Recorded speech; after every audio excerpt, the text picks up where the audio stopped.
Halo Sobat Bisnis, kali ini saya akan membuat tutorial para proses penginputan sebuah transaksi yang sebelumnya Sobat Bisnis ikuti di webinarnya. Nah, bagi teman-teman yang mau mencoba trialnya Jurnal ID ini, silakan dibuka websitenya Jurnal ID. Nanti masuk aja ke login, lalu silakan coba trial dari aplikasi Jurnal ID ini. Jurnal ID adalah aplikasi yang berbasis web, jadi bisa diakses dimanapun, kapanpun, selama di tempat tersebut ada internetnya. Jadi fleksibel, bisa di komputer manapun, bisa di tab ataupun di PC atau komputer atau laptop. Intinya ada internet. Jadi mudah, simple, dan real time. Oke, cara prosesnya, jadi teman-teman yang mau coba silakan masuk ke jurnal, langsung bikin nama perusahaan barunya. Saya beri contoh ini PT Maju Jaya. Oke, industrinya saya coba pakai yang customer retail product aja ya. Oke, untuk bahasanya kita bikin Indonesia. Nah, kita ambil aja yang enterprise dulu. Setelah itu mulai pakai jurnal.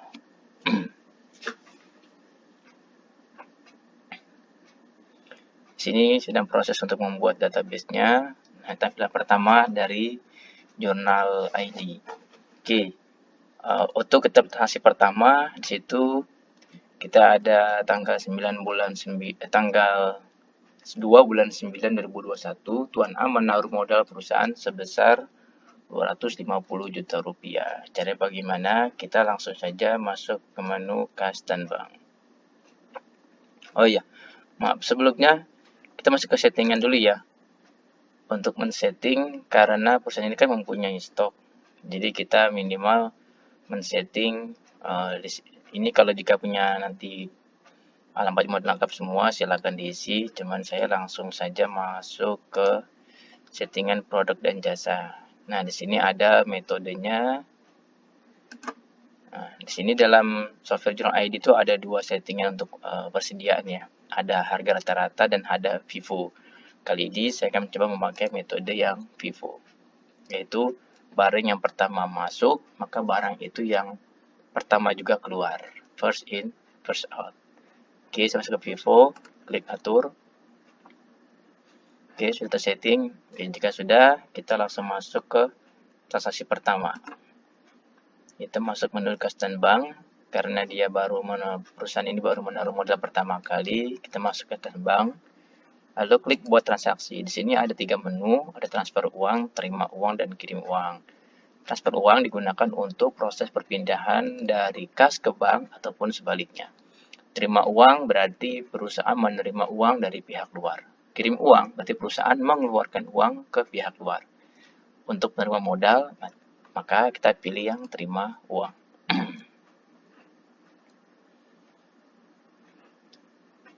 Oke, kita langsung saja masuk ke pilih ke tanggal 2 bulan 9, pilih akunnya modal. Deskripsinya ketik aja modal awal dengan jumlahnya 250 juta. Oke, jika sudah, klik buat penerimaan.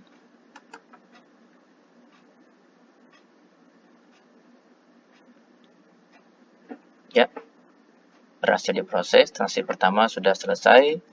Masuk ke transaksi kedua, itu tanggal 3 bulan 9 2021, Tuan A menyewa ruko selama 1 tahun sebesar 66 juta rupiah. Berarti kita masuk lagi Kas dan Bank. Buat transaksi, kita kirim uang karena kita mau membayar sewa. Oke, kita anggap penerimanya yang punya rukonya ya. Kita ketik saja namanya Tuan Takur misalnya. Nah, beliau bukan pelanggan kan, bukan supplier, bukan karyawan. Kita klik aja yang lainnya. Klik simpan. Oke, tanggalnya jangan lupa kita ganti dengan tanggal 3 bulan 9 sesuai dengan di soal. Keterangannya sewa. Karena sewa selama 1 tahun dalam metode akuntansi, maka kita tidak boleh mengakui langsung menjadi biaya sewa, tapi kita akui dulu sebagai biaya dibayar di muka. Yang mana nanti di akhir bulan baru ada penyesuaian, yaitu biaya sewa pada biaya dibayar di muka. Dengan caranya nominal yang kita bayar full, kita bagi 12 bulan ya. Karena kita pakai dalam kurun waktu 1 tahun. Deskripsinya kita harus saja sewa bangunan 1 tahun. Jumlahnya 66 juta rupiah. Oke, di sini harus diperhatikan oleh sobat bisnis. Ketika kita menyewa sebuah bangunan, di situ akan ada unsur pajak, yaitu pajak PPh 4 ayat 2, di mana tarifnya 10%. Jadi, sebelum sobat bisnis membayar biaya sewa tersebut, maka harus dipotong dulu pajaknya, yaitu 10%. Caranya bagaimana? Kita masukkan saja ke jumlah pemotongan. Oke, kita ketik aja coba di sini PPh-nya. Oke. Nah, kebetulan di sini PPh 4 ayat 2 tidak ada. Kita bisa bikin pajaknya ini di akun yang baru. Caranya ini jangan ditutup, kita langsung aja masuk ke daftar akun yang ini, kita klik kanan saja, yaitu open link in new tab. Maka akan kebuka tab baru yang namanya daftar akun. Oke, di sini kita lihat karena sifatnya hutang ya, kita memotong. Di sini hanya 21, 22, 23, 29. Nah, PPh 4 ayat 2-nya belum ada. Kita bikin aja yang akun yang baru ya. Caranya ke atas, klik buat akun baru. Kita main aja new tab. Jadi kebuka tab baru lagi untuk membuat akun yang baru. Kategorinya kita pilih dulu, masuk ke kategori kewajiban lancar lainnya. Oke, dengan namanya kita ambil aja dari sini. Kita copy saja. Oke, kita copy. Ctrl C ya, saya Ctrl V. Kita ganti dengan PPh 4 ayat 2. Nomornya pun di sini kan paling terakhir 22054. Nanti kita copy lagi, Ctrl C ya. Saya pakai keyboard, Ctrl C dan Ctrl V. Nah, ini ganti dengan 5. Oke, pajak yang ada. Oke, kalau sudah, buat akun. Oke, maka 4 ayat 2-nya sudah muncul ya. Nah, sekarang kita coba masuk kembali lagi ke tab untuk pemotongannya. Coba kita refresh dulu aja ya. Karena kan dia baru dibuat akunnya. Oke, kita ulang lagi. Masuk tadi penerimanya Tuan Takur. Tanggal 3 bulan 9. Oke. Biaya dibayar di muka.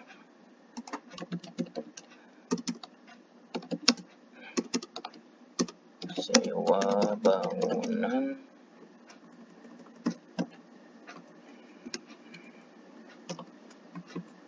1 tahun dengan nilainya 66 juta rupiah. Oke, masukkan pemotongannya. Akunnya tadi PPh spasi 4. Nah, oke, sudah ada ya. Tarifnya masukkan 10%. Oke. Maka yang kita bayar ke penyewa yaitu bukan lagi 66 juta, tapi 59.400.000. Dengan cara kita potong PPh-nya, dan jangan lupa kita juga membuatkan bukti potong yang harus kita berikan ke pemilik bangunan tersebut. Sudah, kita klik langsung buat pengiriman. Oke, transaksi kedua berhasil diproses. Kita langsung lanjut ke transaksi ketiga. Tanggal 3 bulan 9, Tuan A membeli aset berupa meja senilai 3 juta, kursi 1 juta, dan komputer 5 juta. Bagaimana cara prosesnya? Menginputnya di jurnal. Kita masuk ke menu pembelian. Oke, kita langsung masuk aja buat beli baru. Nah, di sini sebenarnya ada pilihannya. Kalau yang sifatnya kita ada penawaran dulu, lalu lari ke pemesanan atau penagihan. Gitu. Tapi untuk kasus ini kita langsung aja masuk ke penagihan pembelian.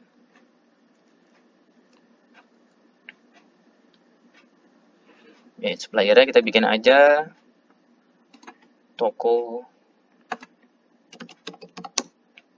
Mana dia? Oke, toko apa? Aja toko furniture aja lah ya. Furniture. Oke, jika sudah oke, kita simpan saja. Oke, tanggalnya kita ganti dengan tanggal 3 bulan 9. Karena kita langsung bayar, pilih aja COD, jadi nggak ada temponya. Sudah, kita langsung masukin ke produknya. Tadi kita belanja pertama ada meja. Ketik aja meja, enter. Oke, di sini termasuk aja satuannya kita bikin pieces lah ya. Buah juga kita bebas ya, boleh unit. 1 unit. Oke, simpan. Oke, nah karena produk ini untuk menjadi aset perusahaan dan tidak dijual, maka ini jangan di checklist. Oke, kita cukup seperti ini saja. Nah, akun pembeliannya kita ganti menjadi aset. Oke, aset tetap. Kita pilih aset tetap perlengkapan kantor saja ya. Oke, ya sudah, kita simpan. Kita masukkan satu dengan nilainya 3 juta. Oke, lanjut ke produk berikutnya, kita beli kursi. Oke, enter saja. Unitnya sudah, kita hilangkan checklistnya, kita ganti dengan aset perlengkapan kantor. Oke, simpan. Kita masukkan nominalnya 1 juta rupiah. Oke, terakhir kita masukkan komputer. Oke, enter lagi. Hilangkan checklistnya, ganti dengan aset perlengkapan kantor. Simpan. Oke, dengan nilai 5 juta rupiah. Total pembelanjaan kita beli total semua asetnya ya, ada 9 juta rupiah. Kita sudah klik buat pembelian. Oke, di sini kita baru membuat purchase invoice-nya ya, dan di sini belum dibayar. Nah, untuk membayar atas tagihan ini, kita langsung aja masuk ke tindakan, lalu kirim pembayaran. Jadi kita langsung bayar karena kita belinya cash. Oke, sebenarnya udah kas tunai. Kita tadi belinya tanggal 3. Oke, tanggal 3 bulan 9. Jumlah kita bayar 9 juta. Oke, jika sudah, buat pembayaran. Oke, sampai di sini proses pembelian sudah kita bayar secara lunas. Nah, lanjutnya karena kita beli aset, maka kita mulai membukukan atau mencatat aset tersebut ke dalam aplikasi Journal ID. Caranya bagaimana? Kita langsung masuk aja ke menu pengaturan aset. Oke, di sini sudah muncul ya, aset tertunda. Jadi di sini terlihat inputan dari pembelian aset meja, kursi, dan komputer. Untuk mencatat ke dalam aplikasi jurnal sebagai daftar aset nanti, kita langsung aja masuk ke klik Go ini. Klik Go, sudah, ini asetnya. Nah, ini dirubah dulu ya, akunnya menjadi akun perlengkapan kantor. Oke, jika sudah, update aset. Oke, kalau sudah, kita kembali saja. Terus masuk ke yang kursi, klik Go lagi. Jangan lupa diganti asetnya menjadi perlengkapan kantor. Update aset.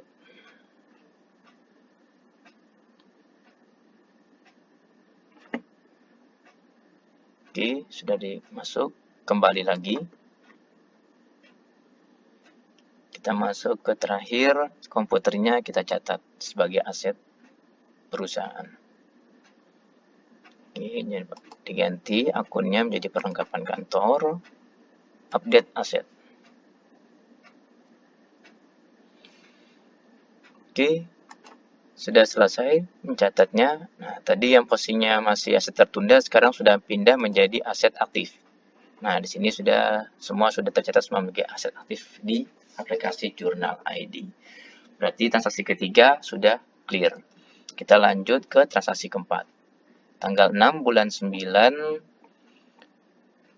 Tuan A membeli persediaan barang dagang dari PT BCD berupa produk A sebanyak 50 pieces sebesar 50 juta plus PPN 10% secara tunai.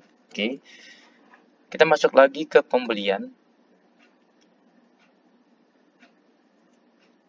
Kita masuk buat pembelian baru, langsung aja klik penagihannya. Oke, suppliernya tadi namanya PT BCD. Langsung aja ketik di sini PT BCD. Enter. Simpan.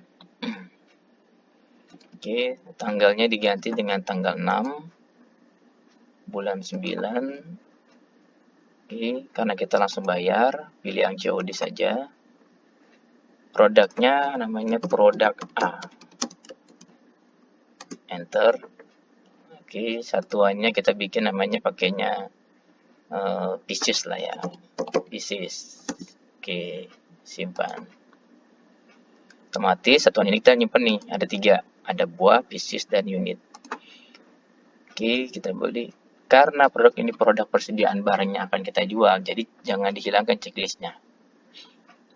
Yang ada malah kita tambahkan lagi checklist yang monitor. Fungsi untuk apa? Fungsinya ini untuk memonitor persediaan barang. Ya, karena nanti kita pengen tahu barang ini masih sisa berapa, ya kan, kejual berapa, sisanya berapa, HPP-nya berapa. Nah, fungsi itu harus diaktifkan dengan cara monitor persediaan barang ini kita checklist. Oke, jika sudah, kita langsung saja lanjut ke simpan. Oke, kita masuk ke kuantitasnya, belanja 50 pieces dengan harga satuan 1 juta. Oke, total 50 juta. Karena tadi ada PPN-nya 10%, maka pajaknya kita pilih. Pajak PPN. Nah, otomatis PPN akan muncul ya. Tadi saya hilangkan, nah ada PPN-nya ya. Kita pilih PPN, dia akan otomatis muncul PPN-nya sebesar ini. Maka total tagihan kita 50 juta ditambah PPN menjadi 55 juta rupiah. Kita langsung saja klik buat pembelian.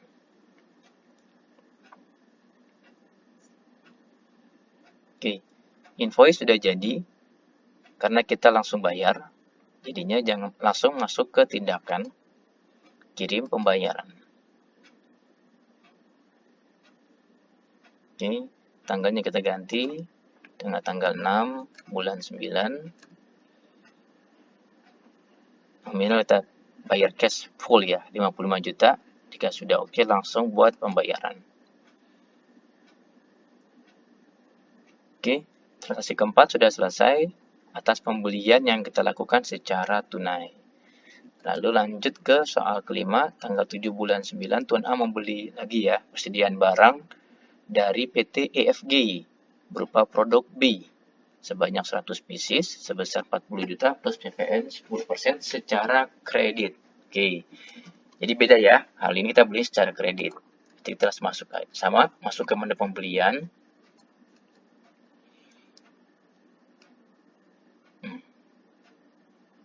Oke, kita langsung saja masuk ke buat pembelian baru, klik penagihan pembelian. Suppliernya dari tadi EFG ya, PT EFG. Simpan saja. Belanja di tanggal 7 bulan 9. Oke, karena tempo, anggap tempo 30 hari ya, kita buatnya ya, tempo 30 hari, produknya produk B namanya. Oke, di sininya kita pilih saja yang tadi pieces. Oke, jangan lupa di checklist monitornya supaya nanti kita bisa memantau persediaan barangnya. Oke, jika sudah langsung klik simpan.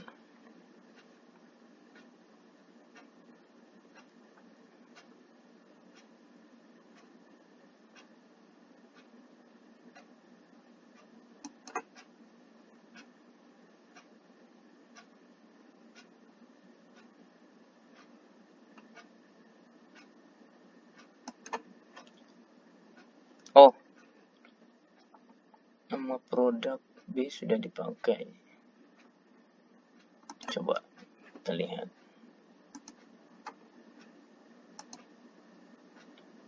Oh, produk B sudah ada ya. Kita masuk saja produk B-nya. Oke, kuantitasnya senilai 100 pieces yang kita beli 400.000. Oke, 40 juta ya. Jangan lupa kita ada unsur PPN-nya. Klik aja PPN-nya. Oke, sudah 44 juta plus PPN. Oke, langsung saja klik buat pembelian.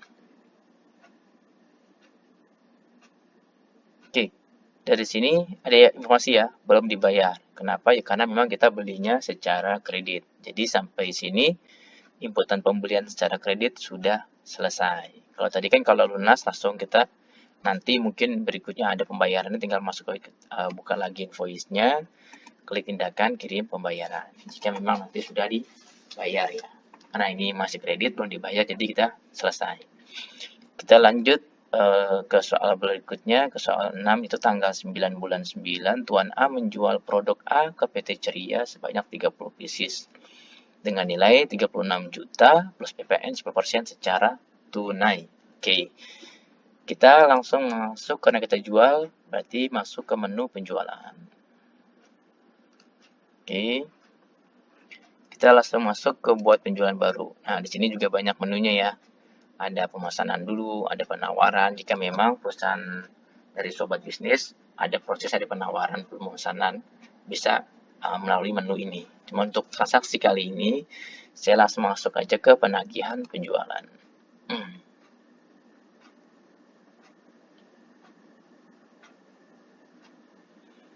Oke, untuk pelanggannya namanya PT Ceria. Kita ketik saja PT Ceria. Oke, enter. Ini kalau mau dilengkapi nanti informasinya silakan ya. Cuman untuk di sini saya ketik namanya saja. Simpan. Oke, tanggal transaksinya tanggal 9 bulan 9. Oke, kita bayar langsung tunai ya. Jadi kita pilih aja COD. Jadi jatuh temponya hari ini juga. Oke, masuk ke produknya yang kita jual adalah produk A. Nah, dia langsung keluar produk A yang kita jual sebanyak 30 pieces. Oke. Harga satuan 1.200.000 dikali 30 pieces, maka totalnya menjadi 36 juta rupiah. Karena ada PPN-nya, jangan lupa masuk pilih PPN-nya ya. Oke. Itu 39 ini. Oke, kalau sudah ini kita langsung klik buat.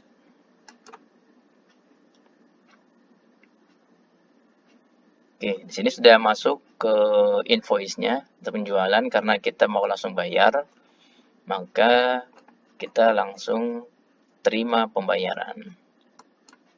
Karena jualnya tunai tadi ya, jadi langsung klik aja terima pembayaran. Oke, tas tunai, tanggalnya kita samakan tadi, tanggal 9 bulan 9. Oke, kita langsung bayar semua, terima langsung lunas cash. Oke, udah sama ya nilai tagihannya dengan jumlah dibayar. Kita langsung klik buat penerimaan.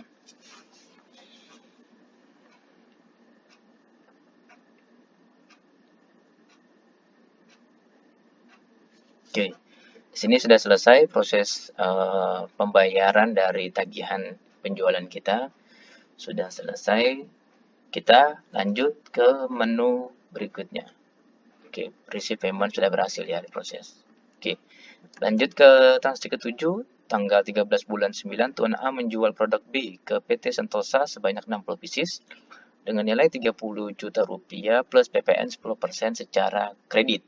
Nah, oke, berarti kita masuk lagi ke penjualannya.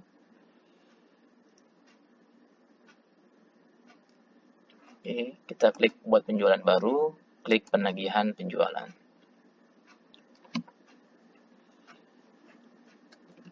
Pelanggannya namanya sekarang PT Sentosa. Enter saja. PT